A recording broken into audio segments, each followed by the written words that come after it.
कौरवों ने पांडवों को जुए में हराकर 12 वर्ष वनवास और 1 वर्ष अज्ञातवास में भेजा।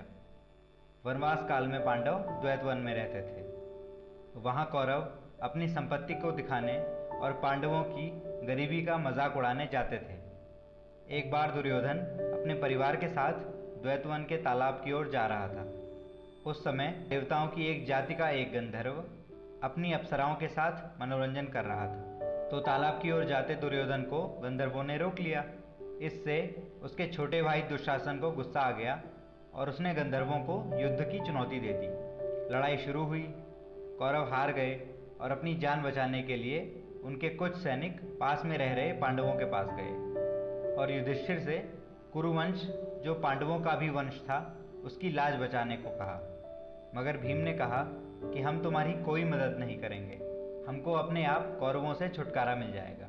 भीम का ये कहना युधिष्ठिर को अच्छा नहीं लगा। उन्होंने कहा कि आपस में लड़ते समय भले ही हम 5 हैं और कौरव 100, मगर किसी बाहर वाले से लड़ते समय हम 105 हैं और हमें मिलकर दुश्मन का सामना करना चाहिए। तो पांडवों ने कौरवों के साथ मिलकर गंधर्वों को हराया। तभी से वयम पंचाधिकम शतम अर्थात हम 105 हैं का प्रयोग इस अर्थ में किया जाता है कि आपस में चाहे कितनी भी दुश्मनी हो, फिर भी विदेशियों या परायों से संगठित होकर या एक साथ होकर लड़ना चाहिए। यूट्यूब वर्सेस टिकटॉक जो आजकल चल रहा है, इसके संदर्भ में इस कहानी का उद्देश्य इतना ही है कि बीइंग अ यूट्यूबर और अ टिकटॉकर अपने प्लेटफॉर्म पर हमारे बीच कितना भी कंपटीशन हो, हमें एक दूसरे का हमेशा साथ देना चाहिए। मगर अगर सारी इन्फ्लुएंसर कम्युनिटी को नुकसान होता है, तब भी हमें साथ रहना चाहिए, क्योंकि यूट्यूबर हो या टिकटॉकर, काम तो इंटरनेट पर ही करते हैं।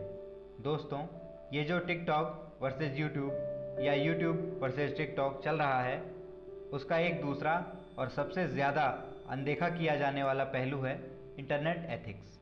इंटरनेट की आज़ादी सबको चाहिए, इसे मानवाधिकार में शामिल करने की बात भी होती है। मगर क्या कोई ये ध्यान देता है कि इंटरनेट ने दुनिया को कितना कुछ कहने की आज़ादी पहले ही दे दी है? और क्या कोई ये समझने की कोशिश करता है कि क्यों इंटरनेट का लगभग 96% हिस्सा डीप नेट और डार्क नेट है, जिसे हम एक्सेस भी नहीं कर पाते हैं? क्योंकि इस टेक्नोलॉजी ने हमारे सोचने की क्षमता को कम करके हमारे रिएक्ट करने की ताकत बढ़ा दी है। बिना समझे फॉरवर्ड करना, बिना समझे कमेंट करना, क्योंकि हमें लगता है कि अगर हम भीड़ में शामिल नहीं हैं तो हम FOMO, fear of missing out, अर्थात पीछे रह जाने के डर में शामिल हो जाएंगे। और या तो तुम हमारे साथ हो या हमारे खिलाफ वाली मानसिकता ने भी इंटरनेट के दौर में ही ज़्यादा जोर पकड़ा है।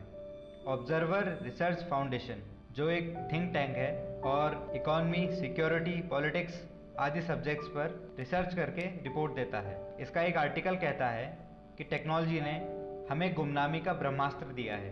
बैटमैन सीरीज़ की दूसरी film the dark night rises, जिसमें जोकर कहता है, बस पहना दो नकाब और देख लो किसी का भी असली चेहरा। गुमनामी के साये की हिम्मत ऑनलाइन ट्रोल्स में देखनी चाहिए। जैसे चूहों की फौज चूहे पकड़ने वाले पाइट पाइपर की बांसुरी की धुन से मोहित होकर उसके पीछे लग जाती है, उसी तरह ये ऑनलाइन ट्रोल्स अपने अपने मसीहा के पीछे लगकर हर एक ऐसी चिंदी सूचना को जमा करते हैं जो उनके मसीहा के सुर में सुर मिलाए। और हमारी यही इंटरनेट की दुनिया इस कबीलाई मानसिकता पर अंकुश लगाने की बजाय उसे सुरताल देकर लगातार बढ़ावा दे रही है। और सबसे बुरा तो ये है कि 2-4 यूट्यूबर या टिकटॉकर या सो कॉल्ड इंटरनेट इन्फ्लुएंसर के अलावा कोई भी डायरेक्टली अपने फॉलोअर्स को गालियां देने से नहीं रोकता है। लगभग सभी यूट्यूब वर्सेस टिकटॉक में लग गए हैं और फिर ये नफरत वाली सोच फेसबुक, ट्विटर, लिंक्डइन, इंस्टाग्राम सब जगह फैलती है और इस हेट स्पीच से कोई भी सुसाइड कर सकता है।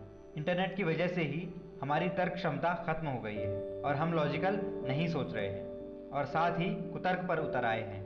कोई भी प्लेटफॉर्म हो, उसकी कैसी भी खासियत हो, उस पर काम करने वालों में एक बात कॉमन होती है कि वो इंसान हैं। सबको एक जैसे ह्यूमन राइट्स मिले हैं और वो जिस भी देश में रह रहे हैं उन्हें वहाँ के राइट्स भी मिले हैं। और किसी भी देश का कल्चर बिना दिमाग का इस्तेमाल किए नफरत फैलाना तो नहीं सिखाता। बचपन में जब हम लिखना पढ़ना शुरू करते थे तो हमें खाली कागज़ पर पेंसिल से हाथ पकड़कर लिखना सिखाया जाता था। मगर जब हम इंटरनेट चलाते हैं तो वहाँ कोई सिखाने वाला है ही नहीं। दुनिया के स्कूलों में डिजिटल साक्षरता जैसी चीज़ है भी, तो भी उसमें एथिक्स नहीं सिखाए जाते।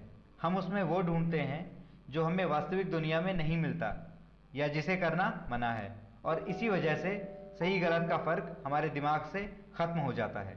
दोस्तों, चाहे किसी को भी फॉलो करना, बस अपनी सोच का इस्तेमाल करना, ताकि तुम्हारी वजह से किसी को भी ज़िंदगी से नफ़रत ना हो जाए, ताकि तुम्हारी वजह से किसी के मन में सुसाइड के ख्याल तक ना आए। जीवन में नए संकल्प और नई ऊर्जा के साथ मैं आपसे मिलूँगा अगले वीडियो में।